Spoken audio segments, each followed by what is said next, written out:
8 confusing things that women will say or do and what they actually mean. A lot of the times, girls will say one thing when it means another.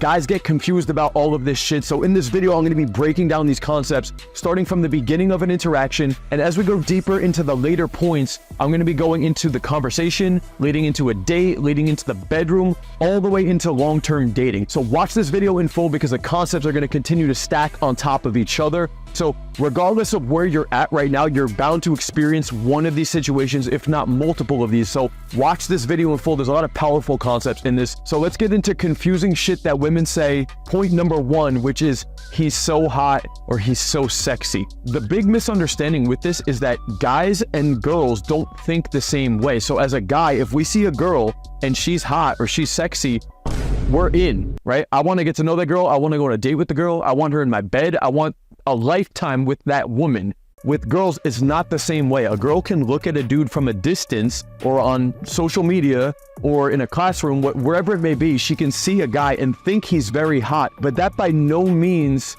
necessarily equates to her wanting to date that guy, wanting to be in bed with that guy. The reality is that when it comes to physical attractiveness, if the girl actually thinks you're hot or sexy, that does nothing more than buy you some initial intrigue and give you a little bit more time on the front end for her to want to get to know you. And that's the same reason, guys, is that looks is by no means the end all be all. And then the second part to point number 1 is that a girl can say he's hot or he's sexy and the dude isn't even physically attractive. This was the misunderstanding for me when I was growing up, because I had girls in my class that would talk about the professor, or when I first started going out to the bars, there was guys in similar social circles, or at the bartender, or dudes in movies and stuff that these girls were obsessing over. And I didn't understand it. I would look at some of these dudes and I'm like, he's not even fucking hot. Or the reality is though, is that a guy can actually be hot or sexy to a woman, even if he's not that physically attractive, because attractiveness is not just physical. It has a lot to do with perception of value. So quick disclaimer, as a dude, I do think you should be improving your look consistently. That's something I strive to constantly keep improving on. However, it's not just the physical. Dudes that aren't that physically attractive can still create attraction and create perceived value from women if they have some sort of status, they have some sort of authoritative position, they have some sort of following, they have people in the environment responding or reacting to them, or through your communication and your vibe, you can create an emotional experience for the girl. So when it comes to the older male professor, he can respond to a lot of the students in that environment from a very stoic position. He can talk with an authoritative tone. He has a lot of people in the classroom looking up to him. He's put in a position of status in that environment. Now, you take that dude out of that environment and you put him in a grocery store and the girl doesn't know him, she's not that attracted to him. However, you put him on a stage, classroom stage, or, you know, some of these musicians or celebrities, you put them on a platform where there's other people looking at them and they can perform whatever their craft is. Suddenly, that dude is now more attractive to a lot of women because it demonstrates leadership qualities. It demonstrates the environment responds to me. It demonstrates I'm a resourceful dude that's well connected, that people respond to me. So from a genetic level, it actually triggers in the girl's biology, this dude could be a good potential mate because of his resourcefulness, because of his confidence, because of his communication. So that's confusing shit that women will say. Part number 1, he's so hot. Let's get into confusing shit that women say number 2, which is I have a boyfriend. Now, I have a lot of clients that have asked me this question before. I'm talking to a girl, or I went up and spoke to this girl, but she told me I have a boyfriend. What's the line, Kyle? What do I say to overcome the I have a boyfriend line? And the reality is, guys, is that it's not so much about what you say in that moment, all right? It's really everything that had happened leading up to that point. You don't wait till the house is on fire to look for an extinguisher. You need to have good preventative care so the house never gets on fire. AKA, translation, you don't want to wait until the girl actually rejects you politely to overcome the rejection. You need to fix up front whatever's going on so that you never get the actual rejection to begin with, all right? A small percentage of the time, the girl genuinely does have a boyfriend. However, if you're a dude who's going out and consistently hearing, I have a boyfriend, thank you, but I have a boyfriend, I would argue that a lot of the time the girl doesn't actually have a boyfriend. You got to understand from a girl's perspective, guys. She doesn't know you. You're a bigger person who's of the opposite sex who could actually dominate her physically. You're a stranger and she has no idea who you are. And growing up, if she was hot, she's had a lot of weird dudes. She's had a lot of stalkers, creepy dudes, people following her, people possibly even touching her, doing uncomfortable shit around her. So the last thing that she wants to do as a woman is get into some potential confrontation or altercation or piss some dude off, because again, she doesn't know you. So what a lot of women will do a lot of the times is politely reject you. And as a means of not making it personal on you, as a means of almost protecting themselves, they say, hey, it's not you. Honestly, I just already am talking to somebody. All right, so you can see how that takes the pressure off of you. It has nothing to do with you. They don't have to actually reject you. They actually misdirect the attention over to the fact that they have a boyfriend, which also subtly implies, I actually have my focus over here. And side note, by the way, I do have a male protector who could come into the picture if things were to get weird. So a lot of dudes will also instantly back up the moment they hear a girl has a boyfriend. Now, what do we say to overcome that? It's not about what you say in that moment, dude. Understand that the way you approached her, the way you look physically, the things you said to her, whatever it is a combination of those factors most likely, all right? Because if Drake came up or so Leonardo DiCaprio or whoever her crush was, and she was legitimately single, she wouldn't tell him that, okay? She's telling you that to politely reject you because she doesn't want to talk anymore. So it has nothing to do with the line that you say after the fact. It has everything to do with what happened up until that point. So if you're getting a I have a boyfriend a lot, take a mental note that it's not the line, it's what you do leading up to that point, all right? One other, a similar line that you may encounter as a dude if you're going out doing nighttime stuff is a girl might grab her friend away and say, we're lesbian. It's a very similar concept in a sense that they're politely rejecting you. But one other side point to it is they're rejecting you, but girls go out to have fun. And a lot of these girls actually enjoy trolling dudes and playing girl games amongst each other, laughing at the silly boys that are trying to talk to them. If the girl's genuinely attracted to you up front, a lot of the times you're not going to hear that. I don't really hear I have a boyfriend or we're lesbian too much. It may happen occasionally, but if it's happening consistently, then you're really doing something wrong here. And then if you're out doing like night game or some stuff and you feel like the girl's sarcastically saying it or kind of toying with you, don't make a big deal about it. Stay in the interaction at least for a little bit. Try to change topic and keep vibing. See if you could potentially flip the script and get back into a better interaction, which is going to be hard to overcome. Okay, so point number one, we were talking more about perception from a distance. Point number two is what the girl's saying the moment you're kind of getting into the interaction. Now let's move a little bit more forward when we're already in a conversation with the girl. We've been talking to the girl for a little bit, and now it's time to maybe ask her out, or you get her phone number, or you're trying to get her contact info, and she'll say confusing thing number three, which is, I just don't give my contact info out like that, or I don't really give my number out at the gym, or I don't really like to mix business with pleasure, whatever it may be. Okay, one way or another, the girl is saying, I'm enjoying the conversation, but I don't want to give out my number. I'm not trying to go on a date like that. The translation of that, of what that really means is you prematurely went for the phone number. You tried to go for the phone number, for the contact info to ask her on a date when she wasn't bought into that idea yet. All right, I'll give you guys a quick example of this. I was at a gym a long time ago when I was first starting to get into this. One of the hottest girls at my gym, I finally got into a conversation with her. Like the third or fourth time I saw her, I built it up slowly. She finally got into a 1, 2, 3 minute conversation with me. And then I prematurely started to push for a phone number under the premise of we should get a workout in sometime. When honestly, in hindsight, it was very clear that the girl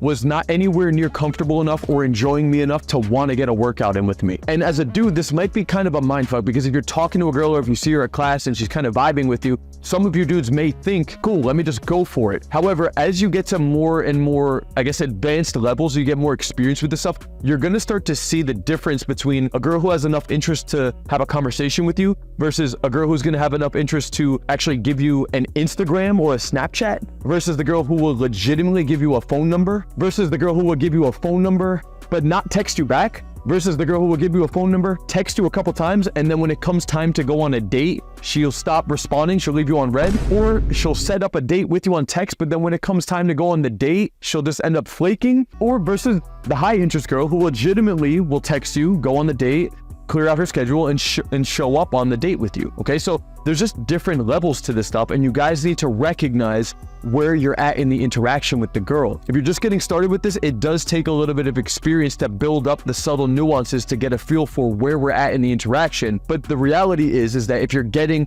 I don't give my number out like that, I don't do that at the gym, I don't mix business with pleasure, whatever it may be, or even you got a phone number but then she ghosted you, you got a phone number and then she texted you back and she stopped responding, you got a phone number, she agreed to go on a date with you and then she flaked, and stop responding. Regardless of where we're at, the attraction and the perceived value was just not high enough, all right? And there's subtleties to navigate each one of these depending on where you're at. So guys, as I'm saying this, if this is something you want to get better with, if you need to get better with your conversation, your vibe, your flirting, all of that stuff, I can help you with that, okay? I'm the fucking guy for that. You could click the link in the description, book out a free consultation call with me directly so we could talk more about your situation and how I could actually help you get the social life and dating life you want. But the translation of this point, guys, is essentially you're prematurely trying to get a contact info or a phone number and it's not there yet. And really what you needed to do was build up the vibe more, build up the girl's emotional experience with you, which is easier said than done, but that's just the reality. You're prematurely going for the contact info, and that's the result of what's happening. So essentially, guys, if you're getting, I don't give my contact info out, I don't do this at the gym, I don't mix business with pleasure, whatever it may be, you're just going for it too soon, and the girl's attraction is not high enough. You want to look at it as like a volume knob. Dudes are like a light switch. They see the girl, it's a light switch, it's on. I like that girl, I want her in bed, I want to date her. Girls are like a volume knob, and you need to hit that volume up to at least like 80% before you actually ask her out. Some girls, the volume knob can get turned up rather quickly, but you need to be able to see the signs to recognize where we're at. And most dudes, they got the volume knob up to like 20 or 30. The girl's finally talking to them a little bit, and they think the volume knob is way higher than it is. And that's when you prematurely go for that next move, whether it's contact info or trying to get a kiss or whatever it is. And that's when you get that resistance or rejection. So that's the translation of this point. Let's move slightly further into the interaction. Let's say you did get a contact info and you are hanging out with the girl, we're on a date, or it's like later on in the night where you met her and things are going well. We're conversing, the vibe's building up, and now you're either trying to go for a kiss or things are escalating, you're on the couch, maybe you guys are making out, you're trying to, maybe articles of clothing are coming off, whatever it may be, you may start to hear something along the lines of, I'm not that easy. Now, what this actually means though, similar to the previous point, is you're going for the next move too abruptly, too obviously, too predictably, all right? You need to be smoother with your escalation, guys. If it's very obvious and very predictable and the girl is not craving that next step as well, she's not desiring that next step, she's not like thinking about it, imagining it, or maybe you even teased her on that next step, whatever it may be, kissing, clothes coming off, getting closer to intercourse, whatever it may be. If you're not doing those things, it becomes very obvious and very predictable, and that puts the girl into a more logical decision about the whole thing. I've coached a lot of guys when we were breaking down their interactions. They were on a date and they either went to go kiss the girl or they're already making out with the girl and they try to just like take her bra off and the girl just grabs the dude's arm, or she's like, whoa, slow down, or not tonight. Maybe you've heard that one. You're trying to like take her pants off. She's like, no, not tonight. What's going on in those moments, whether it's kissing or clothes coming off? You're making the next move very obvious and very predictable.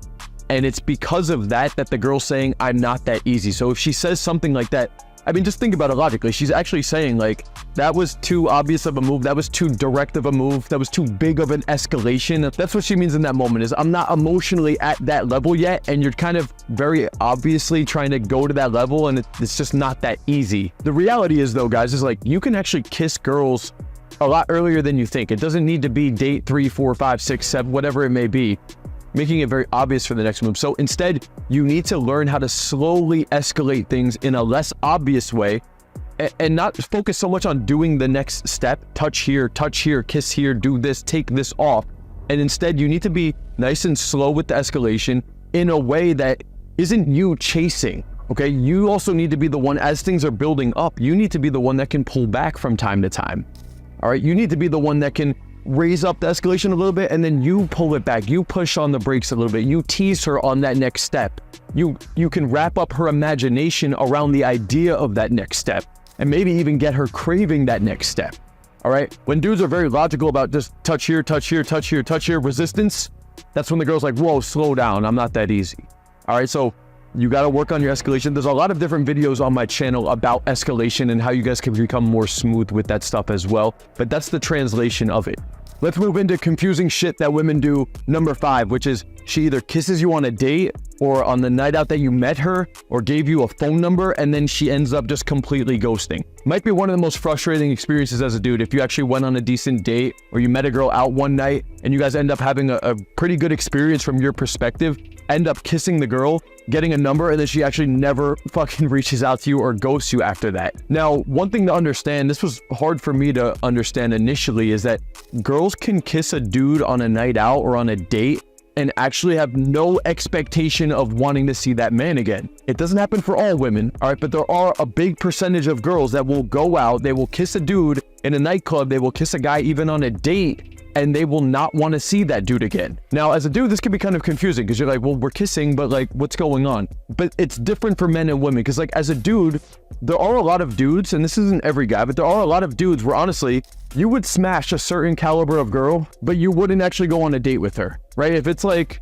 you know, 11 p.m., 2 a.m., you're feeling some type of way, it's been a while, and there's like an quote-unquote easy girl there, and nobody would even fucking know about it, but you just, you know, you could get that in. A lot of dudes would actually take that opportunity. That same dude, though, would not text that girl and go on a date and bring her around her friends, but he wouldn't do it for that one night. And very similarly to that concept, there are women where you went on a date with them, they met you for that night, but they just weren't feeling that you were up to their quality or their standard. You weren't high status enough. You didn't create enough attraction with that girl to actually get her craving you or wanting to take you seriously on multiple dates. The same way that there is a certain girl right now for you that you would probably spend the night with but not want to date her long term or actually take her seriously, it's the same thing for a girl's perspective when it comes to like dating or kissing on a date or kissing in a nightclub. Even girls will do that just as a fun experience in the night, but they don't want to get your number and actually go on a full fucking date with you and show you off to your friends and do all that other stuff.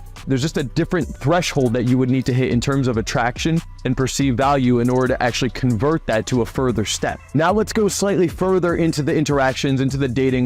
Maybe we're on a date, maybe we're back at home with the girl, things are going well, and this one actually isn't necessarily a rejection. This is kind of a confusing thing that women will do, which is you're kissing her and she might even talk to you and say, I'm so turned on right now. She's kissing you, she's touching you, she's going along with the escalation with you. However, when it comes time to either take the pants off or whatever, you get hard resistance. Or when you get into the bed, she might say, but we're not having sex tonight. This was one of the first experiences I ever had when I first started my journey after my initial breakup in like 2014. One of the first girls I ever actually brought home from a night out. We got into my house. I thought it was super on. We're making out. She's talking about how aroused she is. We get into bed. Clothes are coming off. And she says, by the way, we're not having any sex tonight. And me not understanding what was going on, I started talking about it logically. I started explaining like, well, why not? This and that. And then proceeded to try to logically persuade her into having sex with me that night. I distinctly remember rolling over, trying to get on top of her, trying to make out with her, which she would go along with for a little bit. She was moaning a little bit, and then it would go a little bit further, and then she would roll off of me and pull her pants back up a little bit more. And then a little bit more time would go on. I would try to go for it again and again and again. And not that she was giving resistance. Like the confusing part of it all was that she was aroused. She was into it all, but I would keep pushing, and then eventually she would keep pulling back. And that's what created a really fucked up dynamic of me chasing and pursuing, and the girl was the one that was consistently putting on the brakes. And that's how a lot of women will get a dude to start chasing and pursuing them heavily, is because they lure them in, you start getting more enticed, she lays down certain frames, and then the dude tries to beg or persuade or keeps chasing in hopes of overcoming that next step. And I can tell you guys, like, what happened with me was we didn't end up doing it that night. I continued to try to get her more and more turned on as she got turned on but put on the brakes, and ultimately we ended up just cuddling for the night. And then she slept over. She then got in her car the next day and went home, which is fine that we didn't do it. But I'm letting you guys know, I have a lot of clients, I have a lot of dudes I've talked to, I've experienced this a handful of times myself, where just because a girl is aroused does not necessarily mean that it's time for sex. There are just different thresholds. I'm taking it back to that volume knob, right? A girl could be at 60, 70, 80% volume in terms of escalation, and she's aroused, she's enjoying you, she's getting more and more turned on, but she's not ready to have sex with you in that moment. So as a dude, you need to recognize that things are progressing, but you got to be the one to slowly put on the brakes. You don't go cold. You put on the brakes. You keep teasing her. You keep the tension high, and you make her feel comfortable while keeping her aroused, while slowly building it up. You go a little bit slower and it actually gets you to the finish line a lot faster. But if it's not you that's slowly putting on the brakes, inevitably she's going to be the one that at some point puts on the brakes. So what you want to do is slow things down. Even if it's going good, slow things down. Don't be so quick to pull pants off, take clothes off. Go slower to actually get there faster. And just keep in mind, guys, the volume knob. Just because she's at 70, 80, 90 even does not mean she's at 100. Now, let's say you did all of those things right. We ran the day well, I brought her home, we're having good times, sexual experiences, possibly even. You may get to the next confusing shit that women will say, point number 7, which is, good morning, smiley face. Or in other terms, the girl's texting you, initiating conversation with you, wanting to keep texting and talking to you. Now, this is not necessarily a bad thing. Texting the girl all day and night about boring small talk, get to know you back and forth. How was your day? Good afternoon. How was lunch? How was dinner? Good morning. Even if you're talking about somewhat fun topics, I just don't recommend doing that all day, every day. It's gonna get predictable. There's only so much attraction and an emotion you can create through text message, especially if it's every day. I recommend if you're gonna talk throughout a week span, maybe like 1 to 2 touch points is enough, honestly. Every girl has a slightly different style of texting, but I do think like 2 touch points is more than enough in between hangout sessions. And you can also utilize Instagram, voice message, pictures, videos, phone call, and even ultimately like a FaceTime, which is damn near a mini hangout session with the girl to keep things fresh in between the hangouts. It shouldn't just be boring small talk over text the whole time. That's just gonna fizzle out really, really quick. Don't make the same mistake I made with that interaction. I learned my lesson really quickly with that one. So now we've been hanging out with this girl, we're dating her, things have been definitely building up, we've had sex, we're further along in the courtship. Let's get into confusing shit that women will say. The final point, number 8, which is more of an action, which is the girl threatens to leave, or she actually does in fact leave. Now there's 2 sub parts to this. There's the girl leaving the relationship when there's a lack of attraction, and there's a girl leaving the relationship but there is high attraction. A lot of the times if you're dating a girl long term and the girl broke up with you due to lack of attraction, from the dude's perspective, it seems like the relationship abruptly ended. Damn, how is she already talking to another dude? How did she move on so quickly? I can't believe that she moved on already. I'm over here like devastated. But the reality is, guys, or the translation of the confusing shit that women do is, you gotta understand, she didn't just abruptly leave the relationship. If the attraction is low, the attraction had been on the decline. It had been going down and down and down. You just didn't see the signs. You didn't realize that she's slowly checking out more and more and more. And that's typically when she'll start seeking to communicate with other people, start going out more, start posting more, or maybe even low-key on the apps or talking to other dudes. She might not be dating other guys, but she might start to be entertaining other dudes socially. Some women will start entertaining more dudes, even though they're still in the relationship. They won't be going on dates, but they're talking more in the DMs. They're going out more. They're starting to see what other leads they have. From the dude's perspective, he has no idea. Things from his experience are just going well, and then one day she's finally fed up and she leaves, and the dude's devastated. I can't believe that she actually just left. It seems like the girl actually really quickly got over it and saying, wow, you can never trust these girls. All these women are all the same. The whole thing was a fucking lie. I don't agree with that. I genuinely think if you understand how attraction works and you saw the signs, you would have seen that things had been declining, and your lack of understanding of how to keep the attraction high is what ultimately led to her finally feeling like, you know what, my life's actually going to be better without this dude. I've had enough. I'm going to move on. That's situation number 1.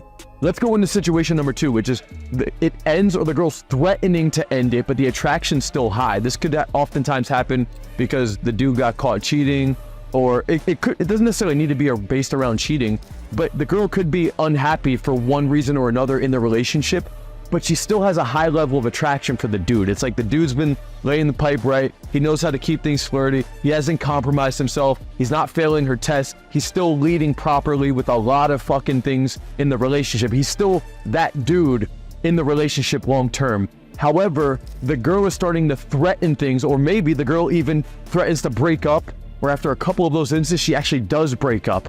Now, in those instances, what a lot of dudes will do is they go crawling back to the girl, or they start over-compromising as a means of trying to keep the girl happy. Dudes will also do this if they've been dating the girl and she starts pushing for exclusivity, and the guy doesn't really want to actually get into an exclusive relationship, but he's afraid of pissing the girl off. He's afraid of losing the girl, and he doesn't realize that, yo, even though the girl's pushing for exclusivity, there's a reason she's pushing for exclusivity. She's pushing for exclusivity because she's really attracted to me right now and she doesn't want to lose me. The dude got into the relationship just because he felt like that was the only girl or best girl he could get with, and he doesn't think he could actually get another girl of that quality, and so he settles for that relationship. A lot of dudes don't know how to handle the girl, don't know how to lead the relationship, don't know how to do those next couple steps when she's pushing for exclusivity, and so they get into a relationship, they slowly start compromising what they wanted, and then you could look back 2, 3, 4 years, and the dude has so many justifications in his mind about what he wanted in the relationship that he's not even the same dude anymore. He got lost in the relationship, over compromising himself, not realizing that initially that wasn't even really what he wanted. But he had the attraction, he had the value in place, and if he would have just been honest with the girl and led things properly, he could have probably had the relationship he wanted. And guys, I'm not saying that you need to drag a girl along long-term in a non-exclusive relationship, but I do know that there's a lot of you dudes who are in a long-term relationship, but you probably didn't want to be in that one long-term. If you knew what you were doing and you were confident and you could attract other women of that quality, a lot of you guys, not all of you, but a lot of you guys probably wouldn't have gotten into that relationship. The other part to this is for the dudes that do want to get into a relationship, understand that if you have the attraction in place, you don't need to compromise yourself as much as you think you do to keep the girl happy. What's actually more attractive from the female perspective is a dude who's a leader, who's confident, who can sit the girl down and say, hey, look, this is what I'm looking for in a relationship. This. It doesn't even have to do with being exclusive or not. This is just how to be in a healthy relationship where you're not over-compromising yourself, you're leading the girl properly, and you can actually end up in your dream relationship that is on your terms, with the girl that's submissive, with the girl that's doing the things you want to do. And I think that's realistically what most of you guys would want, okay? So understand that when the relationship is ending or if the girl's threatening you, it's either from loss of attraction, in which case you got to learn this shit, dude, because you're going to end up in a shithole of a relationship potentially for the rest of your life. Or if you're in a relationship and the attraction is high, understand that there's a right way and a wrong way to navigate these conversations, lead the girl properly, and demonstrate to her what you actually want in that relationship long term. You got to get good with emotional communication with women in a way where you're not ashamed or embarrassed of talking about your desires with her. And when she's doing things wrong, you need to be able to sit her down and have an actual conversation about these things, not in this reactive, whiny bitch way where you're complaining, you're just like running away, avoiding the relationship, because I've been that guy too, honestly. I blamed the girl about everything, got upset, got butthurt, and then ended up wanting to just fucking leave, when in reality, it wasn't really the girl, it was just I was a shitty leader. I wasn't good at communicating what I wanted. I wasn't the guy that I needed to be for her to actually follow. So you're most likely struggling at some part in this video. You're either struggling up front where you're talking to girls, or it's during the middle of the interaction, or it's when you're dating the girl, or even if it's long-term dating. Regardless of where you're at, guys, I can help you. I can help you get to the next level and the next level and go way further than you even thought imaginable. I've helped over 600 men make this transformation. I went through a massive transformation myself over the last 12 years. I was that World of Warcraft video game nerd virgin loser that had no fucking success with this. My first girl left me for another dude. I got my shit together. I leveled up over the last decade, and now I'm in my dream relationship. I really help clients make these transformations. If you want help with this stuff, guys, click the link in the description, pick out a day and a time to book out a free consultation call. The call's directly with me. All right, pick out a time, we'll contact you, we'll set up the Zoom, we'll confirm all of that, you'll sit down with me and I can discuss with you how to level up this area of your life. All right, that's all for this video, guys. Click the link below. Talk soon. Peace out.